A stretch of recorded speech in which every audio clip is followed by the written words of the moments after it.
In every one of us is a poor person. There's still a poor person inside me. There's also a middle class person, and the middle class persons want security. They want that steady paycheck. And there's a rich person. And they're all inside of us, except that it's not taught. You're taught to go to school, get a job, and get a paycheck. You're not taught to how to get rich. If you read Rich Dad, Poor Dad, my rich dad refused to pay me.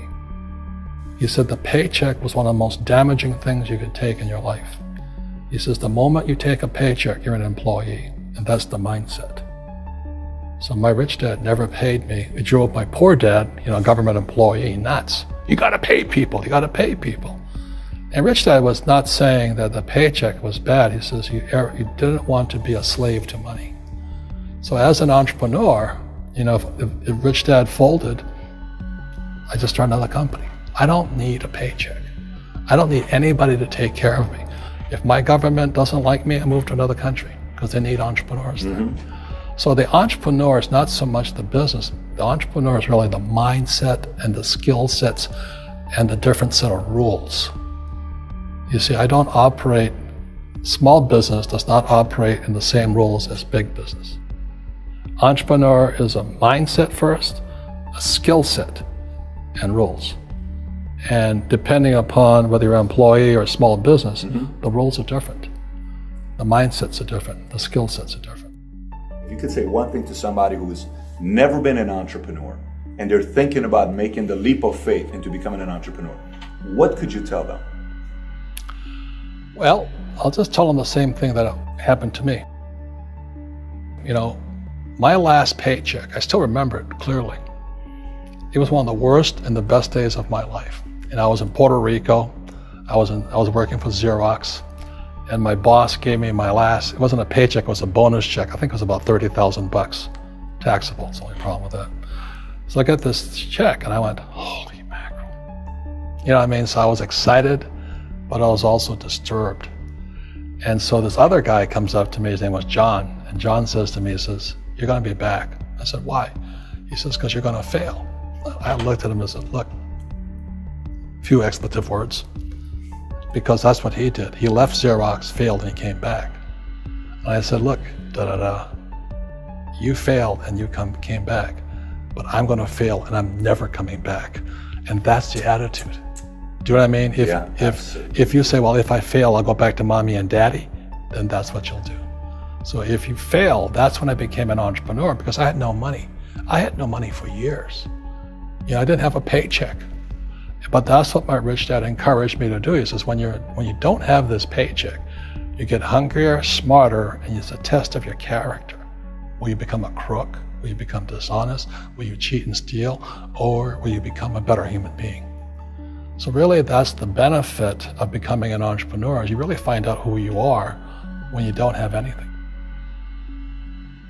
So you always have to look at the big picture. Too many people look at, well, what's going to happen to me? When you look at the big picture, you're also going to know that when something bad happens, something good's going to happen. But you got to prepare for whatever is coming. If you think next 20 years will be like the last 20 years, you're going to get creamed. When you and I go to the supermarket and we buy a carton of milk, we always check for the expiration date. But most people do not check for the expiration date on their brains. Instead of get out of debt, I get into debt. I just refinanced $300 million in debt. I went from 5% to 2.5% interest. I made a fortune. Every month, more money comes in because my cost of money has gone down. So while some financial experts are saying get out of debt, I'm saying learn how to use debt. See, when I came back from in Vietnam in January of '73, the first thing my rich dad said to me was go to school to learn how to invest in real estate. It wasn't real estate, it was how to use debt and taxes. Debt and taxes make the rich richer. Debt and taxes make the poor, the middle class, poor. So all the rich guys who are doctors and lawyers or, those guys, they're getting creamed and they don't know why. Doctors are getting creamed. Oh yeah, they're making more money, but the take home is less. Sure. My doctor just yelled at me. He was happy. He says, oh, guess what? I finally made $1 million. And I said, yeah, this was just 3 weeks ago. And so I said, yeah, well, how much you pay in tax? He says, $750,000 in taxes. So his net was about $400,000. That's not bad. But when I make $1 million, I keep $1 million. And the reason is because I don't make it by working for money. See, if you work for money, you're taxed. So that's why lesson number 1 in Rich Dad, Poor Dad is the rich don't work for money. What we do instead is we create businesses as entrepreneurs. We acquire real estate. I don't invest in the stock market. Okay? So the reason is because as entrepreneurs, I have more control over my income, how much I make, and how much I pay in taxes. And because I'm an entrepreneur as well as an investor in real estate, I pay 0 tax. So every time I make, let's say, $1 million as an... You print, it's good for you, but when you print, it's bad for people that work for money. Because when you print, savers get creamed and people who work for money get creamed. When they print, debtors get rich. You see, debt and taxes make the rich richer, and debt and taxes make the poor middle class poorer. When we have obsolete ideas, we get obsolete results. So what's happening for most people, the idea of going to school, getting a job, working hard, saving money, getting out of debt, buying your house because it's an asset, investing for the long term, is obsolete. The world has changed. The world changed in 1971 when President Nixon took us off the gold standard and money became debt. What if we get rid of school? Then what would happen? Would it be better if we had no educational system at all? No, I'm saying education is more important before. It's just obsolete. You know, there's Moore's Law which states information doubles every 18 months. In other words, everything's obsolete 18 months. So, and this is just a recent phenomenon. So when you come out of school, you're already obsolete. And that's why I'm the old guy, you know. I meet my friends who went to Harvard. Yeah, I went to Harvard. I said, yeah, that was how long, 50 years ago? Today, the banks are charging you interest to save money. In other words, banks don't want your money because they printed too much of it. And that's why there's this bubbles in stocks and bubbles in real estate and all this. People are dumping the cash because, as I said in here, savers are losers and cash is trash. And yet people, well, I want a high-paying job. Well, that's an obsolete idea. Get out of debt is an obsolete idea. You should learn how to get into debt, how to use debt to get rich, and they'll never teach you about taxes. The reason the 1% is way up here and the 99% are going this way is because when you print money, 2 things happen: inflation and taxes. It's crushing them. And any entrepreneur thinks, I'm just going to make money, I'm going to start a business and make a lot of money because of what we talk about. They really have got to smell the roses, man. You know, that's not what the real entrepreneurs are doing.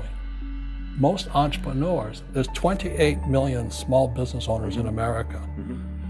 24 million are what are one-person entrepreneurs. They're called non-employee entrepreneurs. So and that's what happens is when people don't really understand what an entrepreneur does. So most big people are self-employed, but they're not really entrepreneurs. The self-employed pay the highest taxes of all, and nobody tells them that. Yeah, it's also called the entrepreneurial spirit, but what we were actually talking about was there's no such thing as a bad economy. You know, there's external, you and I, we all have an external economy, but we also have an internal economy, and the willpower is to change our internal economy. So for me, I can see the good and I can see the bad. I don't really give a damn because I'm going to be rich anyway. But a poor person with a poor personal economy, all they're going to see is a bad economy because they don't know how to make money in any economy. And a middle class person, they have a middle class economy. You know, what they want is a nice house and a steady paycheck and the job and the car. And so when you take their job away, to them, that's disaster. Well, since an entrepreneur doesn't have a job anyway, it's no big deal.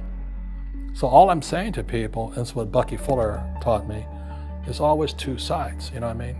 Unity is plural, at minimum 2. So if you think the economy is bad, it's because your economy is bad. If you think that steady, employment is important, then you'll see an economy without jobs.